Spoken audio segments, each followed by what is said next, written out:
ఉన్నప్పుడు ఒక సిస్టర్ వచ్చేది మా చర్చికి. ఆమె ఎప్పుడు ప్రార్థన చేసినా ప్రియమైన యేసు ప్రభా, ప్రియమైన యేసు ప్రభా అని చేసేది. అట్లా చేయకూడదమ్మా, డైరెక్ట్ యేసు ప్రభు దగ్గరికి మనం వెళ్ళడానికి అధికారం మనకు లేదు. తండ్రి అయిన దేవునికి మనం ప్రార్థన చేస్తున్నాం. ఏమని చేస్తున్నాం? తండ్రి అయిన దేవునికి మనం ప్రార్థన చేస్తున్నాం కాబట్టి ముందుగా ఆయన నామమును స్మరించాల, ఆయన నామాన్ని స్మరించాలి. భక్సింగ్ గారి ప్రార్థన ఎలా ఉండే చూసారా? క్యాసెట్లో వింటారు. అవర్ లవింగ్ హెవెన్లీ ఫాదర్ అనేవాడు. ఏమని? అవర్ లవింగ్ హెవెన్లీ ఫాదర్, మా ప్రియమైన పరలోకపు తండ్రి. భక్సింగ్ గారి ప్రార్థన.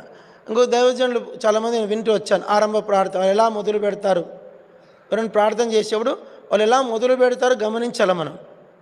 దాన్ని బట్టి వాళ్ళ ఆరంభం ఎలా చేస్తారు అనే దాన్ని బట్టి వాళ్ళ